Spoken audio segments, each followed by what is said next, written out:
Hello and welcome to another episode of the Power Half Hour Unstoppable Business Owner. Tonight's sponsor for our show is the amazing Joe Dottore with his book Secrets in Depth. This book is filled with rich and detailed information on his gripping military factual thriller that shows the depth of darkness acquired after 3 decades of service. Definitely get your copy today on either Amazon or Barnes & Noble. As well, we also have the Camaraderie Rescue Mission Summer Fun Raffle. You can get your chance to win a 6-month Freedom Boat Club membership.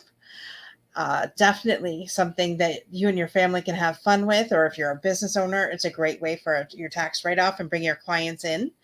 Get your ticket today at www.tcrmi.org/shop to purchase. Plus, you get your t-shirt with that as well. So definitely a win-win situation, and you're helping our veterans with our programs because each time we send a veteran on one of our programs, especially with the Ghost Ship, that's $1,000 per veteran. And we never charge our veterans. So that's why we're out here fundraising and really could use your support. With that, I am going to bring to the stage the Chief.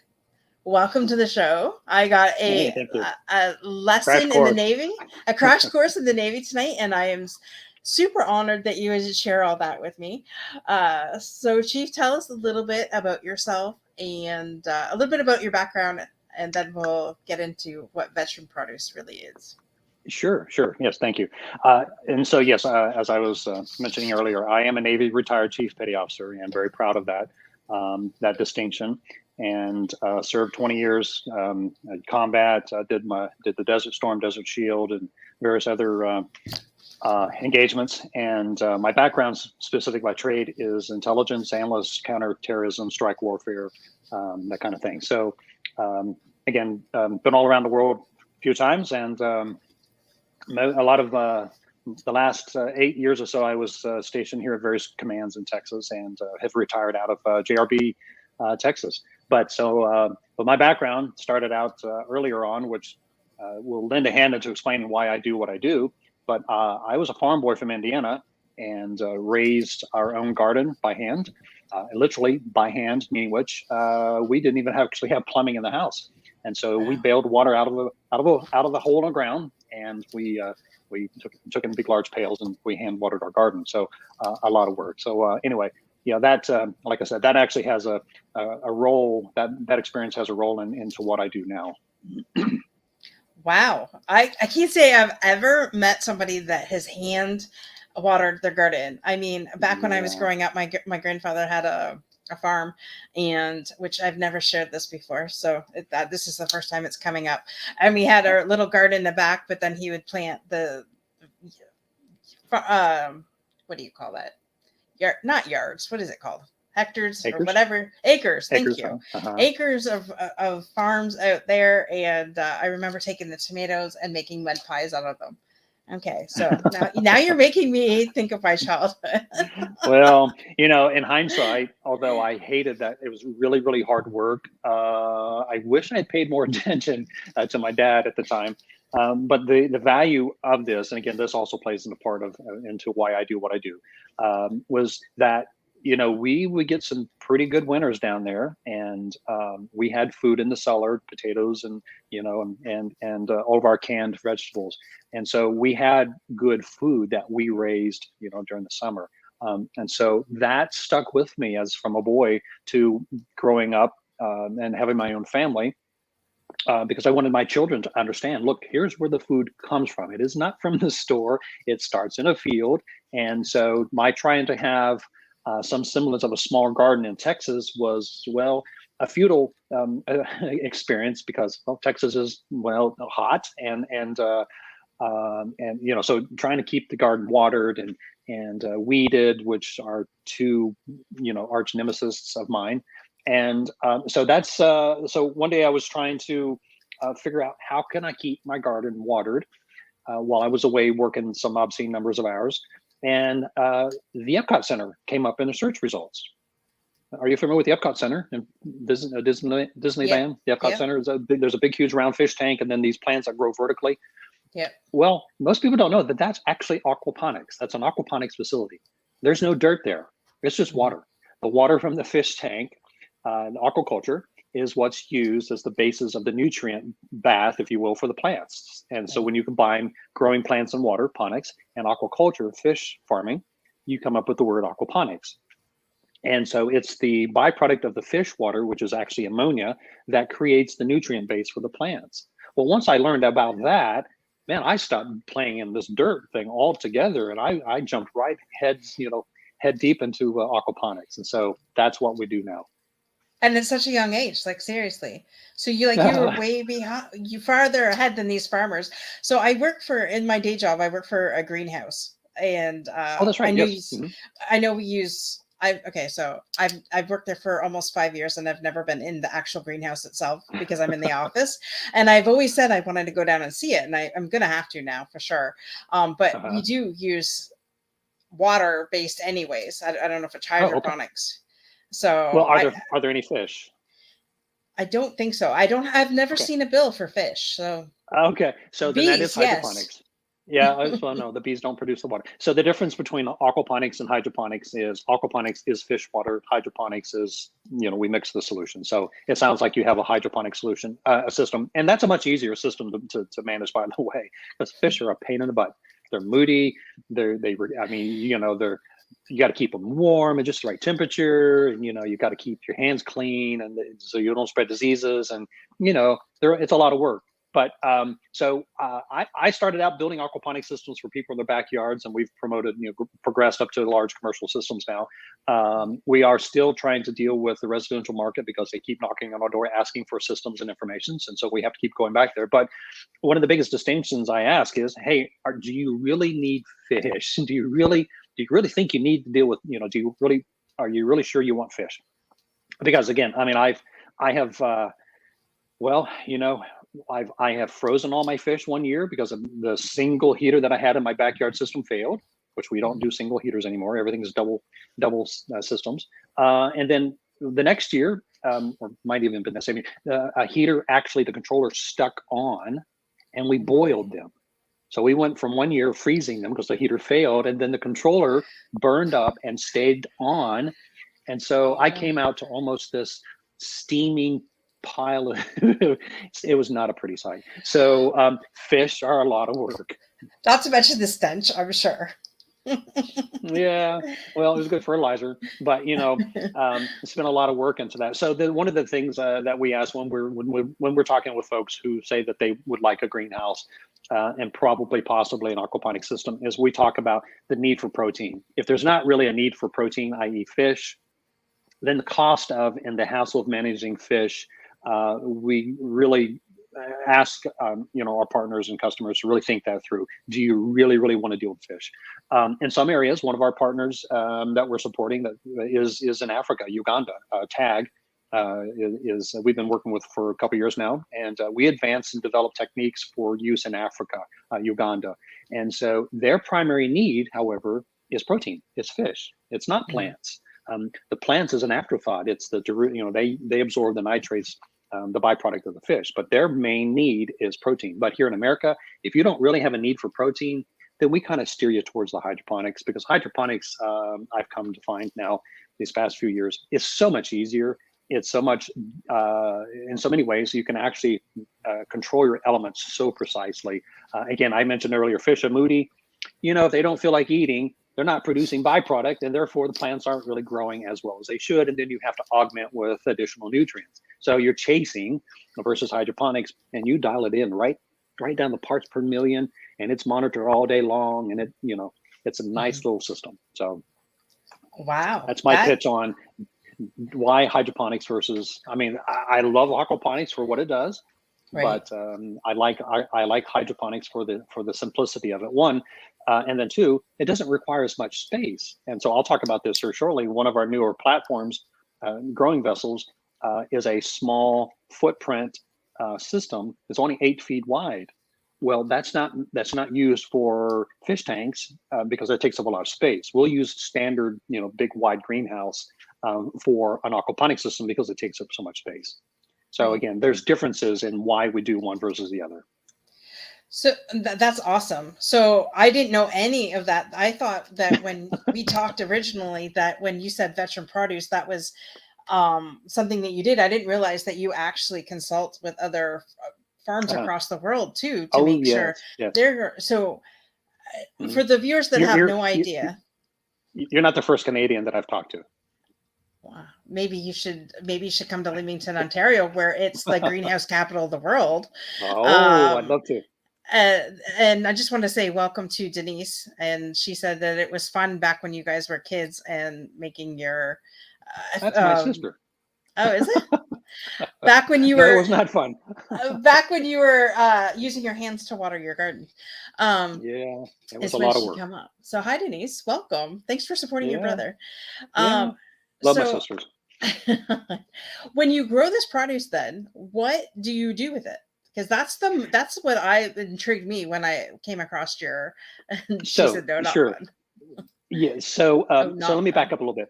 So Veterans Produce was started after I met a man named Tony, who was camped out on a cold, wet ground in November down the street from where I lived. And I'd seen this guy, for a few times, and one night it was just miserably wet and cold. I felt really bad for this guy. It's like, man, is this guy going to freeze? And so I stopped around and we got to talking. And I asked him, hey, are you warm enough? And he says, yeah, I got my blankets. I'm good over here. And I said, are you hungry? And he said, well, I could eat. Well, I don't have it on right now, but I always wear my Navy retired ball cap. And he said, hey, I'm a veteran as well. And I said, well, tell me what's, what brought you here? Why, what's going on? And so come to find out, he was staying in a shelter not too far up the road. And while he slept, somebody stole his money and his ID. Until he could get that replaced through the VA, it left him on the street. That really made me mad. It just really bothered me. And that for me is when it really got personal. I mean, we all see homeless people here and there, but do we ever actually take time to understand and learn who they are? Well, now that I knew that Tony was an Army veteran, Vietnam Army veteran, combat veteran, I didn't feel like I had a choice. I had to do something. And so I started a small little tiny greenhouse in Louisville, which is where I lived up until here just about a month ago. And I mean, real tiny, small community greenhouse, just to feed Tony or the Tonys. And so we were bringing in homeless veterans into the greenhouse to work and then sending them home with produce. Well, then, then it occurred to me that, this is a lot of work. We could really use some help here. And so why don't we teach these veterans how to grow their own food? So it's the same adage, give a man a fish and he eats for a day, right? So so we created an intern program. And eventually I'll get around to answering your question as to where all this food goes. Yeah. But so we first started feeding the Tonys. And so that was our motto, feeding Tonys one community at a time. And then, so now we teach them how to grow food aquaponically and hydroponically. Many of my greenhouses have both systems. And so we have an intern program where we've got a number of veterans going through it right now. And so ultimately, once they get trained well enough, they could take over running that greenhouse, or they could help us build another greenhouse and run that one. My vision is to eradicate veteran hunger due to homelessness nationwide, one community at a time. And the way that we plan on doing that is duplicating our model, teaching other veterans how to do what we do. So getting around to what do we do with the food? So we actually bag it up in some cases and hand it out to veterans on the street. But that number of homeless veterans is a large number. It's a sad number. It really is it's sad. The last official number that I've seen actually printed was 40,056. Well, that number is 2 or 3 years out of date now. The USDA now is estimating there's 131,000 homeless veterans in the nation. So, we've got our work cut out for us. So Wow. we've graduated from the smaller community greenhouses now to commercial greenhouses, which are generally referred to as 30 by 100, 3,000 square foot greenhouses. And because we want them large enough and co-located to large metropolitan areas, and usually closer to areas where there are military bases, that tends to be a higher population of veterans. And so that we can support a number of veteran service organizations where they can come and pick up food from our greenhouse, and then those veteran partners, they can hand it out to the veterans in their communities, they that know their own streets better than I do. So that's the goal, is to build these community greenhouses in metropolitan areas so that we can reach more people. So to answer your question, so we hand it out either directly on the street, or we have veteran service organizations coming and picking up food directly from the greenhouse, and then they hand it out to veterans on the street. We take it to the large warehouses where it gets distributed from the warehouses like Tarrant Area Food Bank, of which we're a partner with, and North Texas Food Bank, two very large food banks. And Tarrant Area Food Bank supports the old Carswell Air Force Base, which is now JRB, which is the base that I retired from. So there's a food pantry for food insecure and homeless veterans there on the base. So my food goes to the warehouse there, and then it goes directly into the food pantry. So it goes out to a whole bunch of different places. And finally, we also support a number of civilian organizations like Salvation Army, CCA, Heart of the City of Louisville, and some other women homes, like an organization called Valor Ranch. Is a tiny women's home, tiny veterans women home program. So they're building tiny homes for homeless women veterans. Well, we're building their greenhouse so that they not only have access to fresh produce, but it will produce so much, pardon the pun, it will produce so much food that they'll sell off 80% of it for that revenue that will come back in to support the program. So again, they'll duplicate our model. They'll go through an intern training program. They'll learn how to how to grow food. They'll learn how to operate it, and ultimately, if we find that they're taken well to the program, we'll send them out across the nation to continue building greenhouses. That's amazing. So you're solving like so many problems with one thing. Not only when they have the job and they're producing the income, then they have the housing. They can afford the housing. Plus, you're feeding them. So, but it's even more beneficial than that. So I've got a number of local greenhouses here that are looking for. I mean, everybody's looking for workers, and so we've got one down a little bit south of us by about an hour who said, "Any of your veterans that you run through your training program, once they're done, send them to me. We'll hire them. I'll take 35 people today." And so we have jobs waiting for them once I get them through the training. Well, the need for farmers is exponential.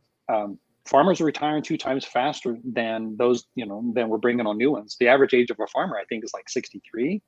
And so then you get into the whole demand for food, which right now, logistics, cost of fuel, the demand, the increase because of cost of living is up right now in America. In Texas, it's up 40%. The demand for food is up 40% from these food banks.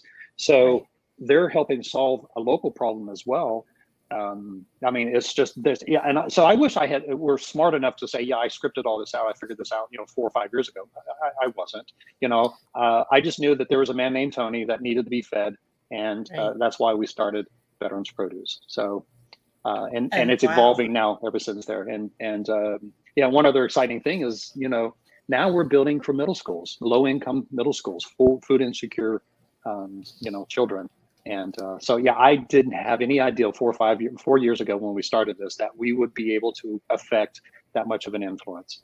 Right. And now, I don't know, do you know Dr. Dettori? He's also a veteran. No, I do not. Okay. I believe, and I could be wrong, but I believe he's Navy as well. But I could be wrong. Go Navy. Yeah. Go Navy. That's right. Oh, I love it when you guys get riled up. I love it. Oh, yeah. And then you talk about the ground pounders and the airmen and all this other trash talk. So do you know Kerry Stewart? He is Navy. Don't know. Joe is Navy.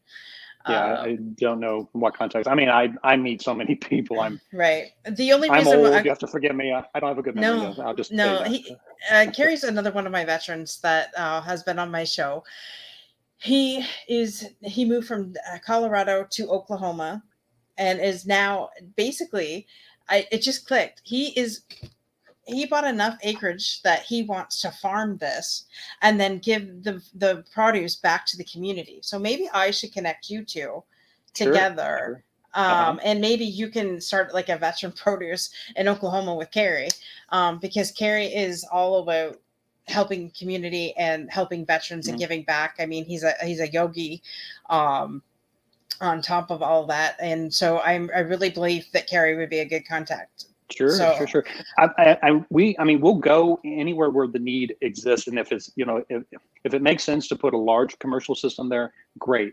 If it doesn't, I mean, we have a smaller community-sized greenhouse. I mean, it's not quite that small. It's a 16 by 50, right. but yet it's small enough that it can fit into many, I mean, like small neighborhoods. In fact, I started out on a community garden plot. I adopted, it was a dirt garden, and I just adopted 4 plots, stripped them off, and put my little greenhouse there. I mean, it is, and so it's small, but yet it can get in to address the needs of that neighborhood.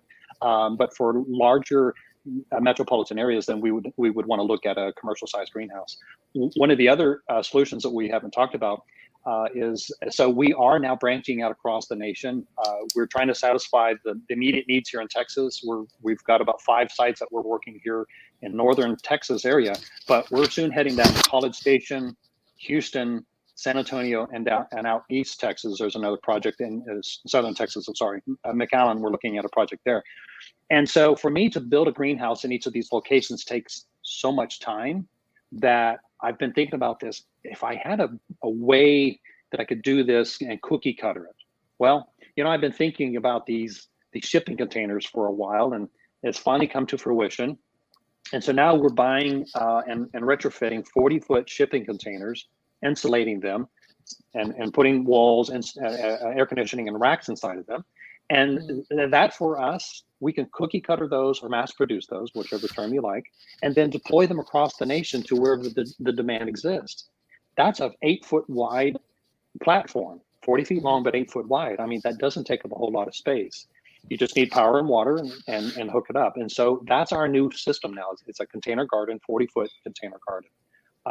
And so we can put those pretty much, I mean, you can put them anywhere on a parking lot. It doesn't really matter. Wow. We're going to have you come to Canada for sure, because Sure. And the best part about it is we have a distribution center in San Antonio, the greenhouse where my day job. So I'm thinking my wheels are spinning on how I can connect and even get jobs for the veterans once everything's up and running and they're trained. Yeah. So my wheels are spinning. I'm making notes everywhere here on how we can help you. So what is the one thing that you guys really need to get into your next steps for veteran produce? What is it? Like, if I had a magic wand and said, "Here you go, Chief," what do you need? Well, I mean, there's 3 things, and money. Money buys people. We don't necessarily have to purchase land, but if we had access to land, but money would actually build the systems. And so materials, it costs a fair amount of money to build these systems, and then labor to actually operate them. And then, material costs, plants and seeds and nutrients and electricity and water, that all, operational expenses. So money's always needed. But I generally ask 3 things. One, we most of our, all of our systems operate on volunteers. We need volunteers. And that could be from a wide variety of skill sets. Actually work in the greenhouse, harvesting, transplanting, cleaning, just work in the greenhouse here locally in Texas. So volunteers. 2, get the word out. Share about our program. Let other people know about us. We are still hearing, I mean, until I begin to hear more people say, "Hey, I've heard about you. That tells me I need to continue to promote." So share about Veterans Produce. We're on most of the major social media sites. Just look up Veterans Produce. But 3, it's the money part. We're looking for organizations that will partner with us, that want to sponsor a container, right? That want to help us solve a need in a local community. So that's really what it gets down to. Is we're at a point where we're growing and reaching out so fast, and it takes money to make that happen. Right. Yeah.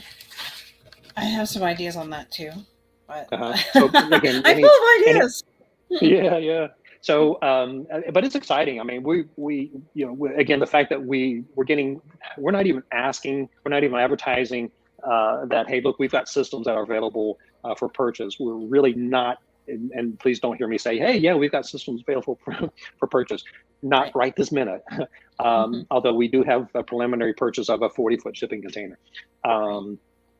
But this is we've got our first prototype. We want to make sure we've got everything dialed in first before we start releasing it. Right. That for us will be a profit generating model, and that will go through a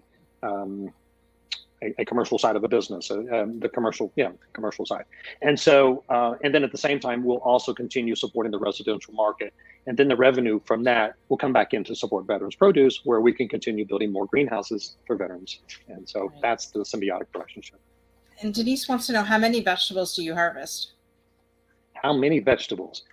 My goodness. So we harvest no less than 30 pounds. That's, what is that, about 150 plants roughly a week.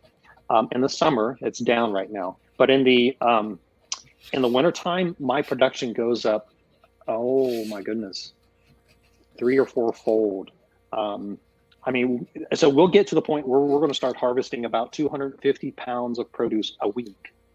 Wow. That translates to 1,000 meals a week. That's one container. 250 pounds a week, that's one container. So if you can imagine having these containers all spread out, across the nation in large metropolitans, we actually could start affecting, making a positive impact. Absolutely. But we measure by poundage.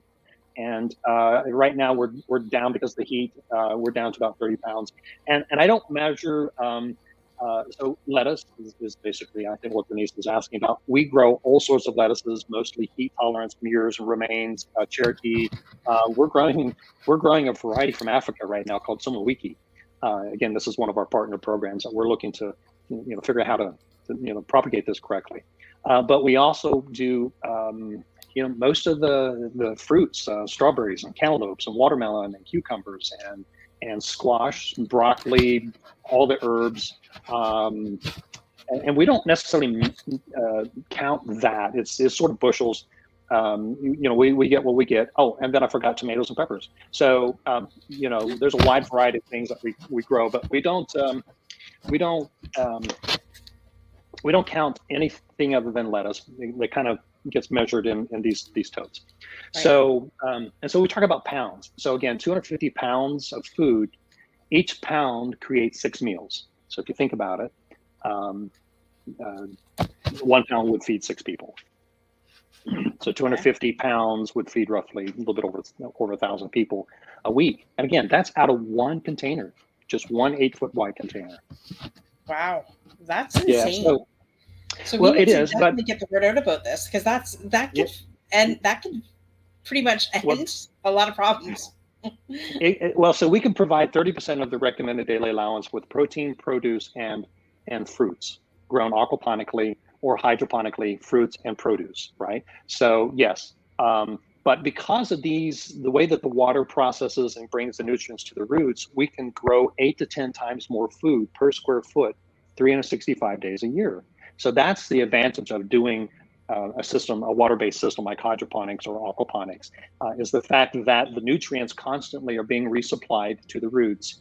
And that water base, however, we can do all that with that much more growth, 8 to 10 times more food per square foot, but we use 90% less water. And because of the nutrients are constantly coming to the roots, those plants grow 30% faster. In fact, some of the larger production commercial greenhouses have been able to dial that down to 50% faster. Of course, they've got the robots and the machinery and the nutrients and the manpower and the money to do that. Right. We'll just take what the sun gives us. But so 30% faster at a minimum. Right. Wow, this just blows my head off my shoulders, because I see so much. I should have warned you. Here. No, it's all good. I love it. I love it. And it's funny because we had committed to helping veterans ever since we've had Greg on the show, and our lives have completely changed. And I just see taking what we're doing now with the PTSD and the suicide and actually helping the homeless and feeding them as well. Wow. So about the PTSD programs, we have a number of projects waiting for us to build. Actually, we're waiting on them to fund the builds, but we have a number of PTSD partners who recognize the value of wholesome food being paramount to healthy body and mind. If you feed the body healthy food, it will help offset PTSD symptoms. It will lessen PTSD symptoms. I have to caveat, I'm not a doctor, but we know the top 5 health issues are directly related to our poor food eating habits. The top Right. 5 health issues: diabetes, heart disease, cancer. The top 5 health issues are directly related to the poor food choices that we eat. So yes, if we had access to healthier food, which by the way, this is all organic. You can't spray in an aquaponic system. You can't even cheat and spray pesticides on your plants to control bugs, because that pesticide would leak into the water, kill the fish, kills the whole system. You can't cheat. So this is all organic, organic growing. So yeah, there's lots and lots of reasons why we do this. But yeah, so we probably have about a half a dozen projects waiting for us across the nation that are PTSD therapy programs. Right. Wow. Yeah. I'm gonna have to connect you with Carrie and Greg then. Okay. Because Sure. yeah, I'll connect you guys after. And what is the best way that you want people to get a hold of you? So veteransproduce.org. As a matter of fact, there's a contact form there. There's 2 big red buttons. One says donate up in the upper right hand side. One says volunteer. But or anyone can email us at info@veteransproduce.org, and we'll be glad to get back with them on that. Awesome. I can't believe Mm-hmm. this has gone by so quickly. Like 31 I minutes. know. I just looked. It's like, is the time up already? Yeah, the time's up. I have so much more to give. I know we're gonna have you come back. Sure. I just want to thank our guests that were in the comments, Denise and Joe, and everybody else has been watching. I know there's probably a lot more that have been watching, but they don't comment. They're kind of shy. I really wish they would say hey, but that's okay. They're gonna watch it on the replay too. So, is there any last words that you want the world to hear before we close up? You know, one of our partners is an organization called Travis Manion Foundation, and they have a motto that says, "If not me, then who?" That's how I see this. If not me, then who? So I'm doing what I can. I'm feeling very blessed to be able to help who I can, and with other, with more partners, we can reach more people in need. Absolutely, I love Yeah. that. Love it. Well, thank you so very much for having me on here. I appreciate it, and yeah, by all means, I would love to come back and share more about our systems and our training systems and all that. So Absolutely. yeah. And thank you so much for sharing. We can definitely tell you're passionate about it. And thank you for your service. And we'll get honor. you the help that you need. I appreciate that. This is a start. Getting the word out there. This is actually a big start for letting other organizations and letting people know that there is an organization out here that's feeding and taking care of homeless and food insecure veterans, and we can do more. We just need more help. Exactly. So Okay. we will get you the help you need. And I just thank you for coming on here. And for everybody, My pleasure. thanks for joining us. And we'll see you same time, same channel next week. Bye for now. Right. Carry on. That's awesome.